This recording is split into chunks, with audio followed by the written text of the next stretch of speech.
I wish I could say that ever since I was a child I've always dreamed of traveling, but that simply wouldn't be true. I began life as your typical, "Are we there yet, brat?" easily bored by the monotony of driving for miles and miles. Later down the road, quite literally, something changed inside me. I began to see beyond the open spaces and endless pavement, imagining the sights hidden from view, just beckoning me to explore them.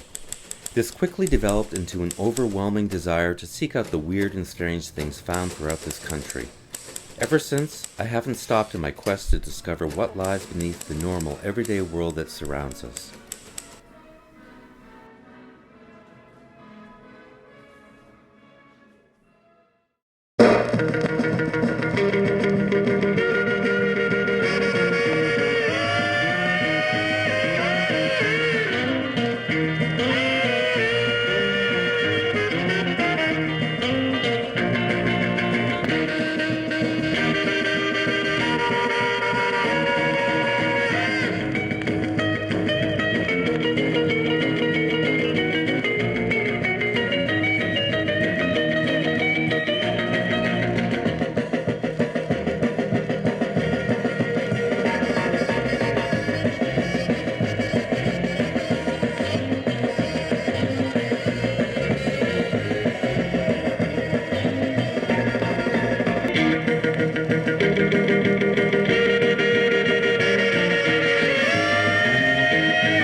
Well, I've been traveling around the country for about the last 8 years, taking lots of pictures of weird stuff like roadside attractions, odd art, giant things, muffler men, and I really wanted to bring it all together to have a big experience with it rather than just having photographs on the wall, which is a normal way to go about it.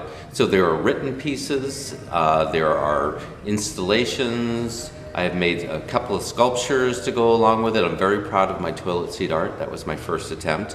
And what I'm really excited about was I decided to incorporate other people into the project by collecting samples of dirt roads, taking a picture and sending me the actual dirt, which I put in vials along with a little photo that people have taken. And it gives you just a different experience of what it would be like to travel on the old dirt road in the country. My series, which I'm calling The American Dream, are a series of old roadside signs, old motel signs, food signs, going back probably to the 50s and 60s. And I decided I wanted to preserve them because they're disappearing rapidly, and they're beautiful old neon signs. Most of them I've shot during the day, and I manipulate them in Photoshop, bring them back to life, add neon, and take out the awful backgrounds that are usually there.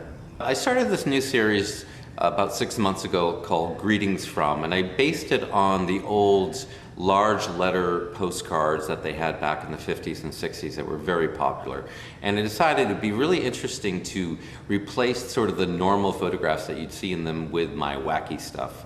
So I've done about half the country, and after I'd gotten that far along, I thought, no, it's missing another element. So what I did was I reproduced them as old-looking postcards, postcard size, but on the back, I found old postcards from that era, from the right state, and reproduced what they had written, as I thought it would be a nice tie-in. And I put those in a book so you can sort of relate to the pieces on the wall. Well, a few months ago, I started going out and looking at sort of tourist items that people would normally buy while they're traveling. And I wanted them to be sort of older. I wanted to sort of reproduce that era. And it started with the plates, the souvenir tourist plates, which were very popular, I guess, back in the 50s and 60s. And little scenes of depicting of places they probably never went to, and a pretty useless item that they either put on the wall for a little while or put down in the basement. But anyway, so while I was collecting those, I started seeing all these other items. There are bells, there are ashtrays, there are thimbles, there are spoons, there are mugs, and on and on. But the plates I'm quite proud of because I actually got to go and see the world's largest souvenir travel plate out in Kansas.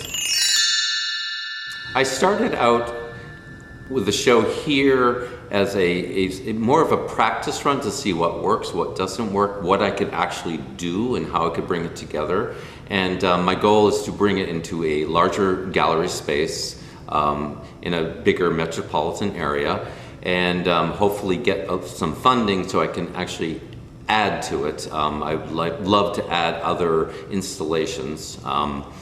And I'm also using it as a basis to write a travel grant. Ultimately, I'd love to see the road show be on the road and travel from city to city.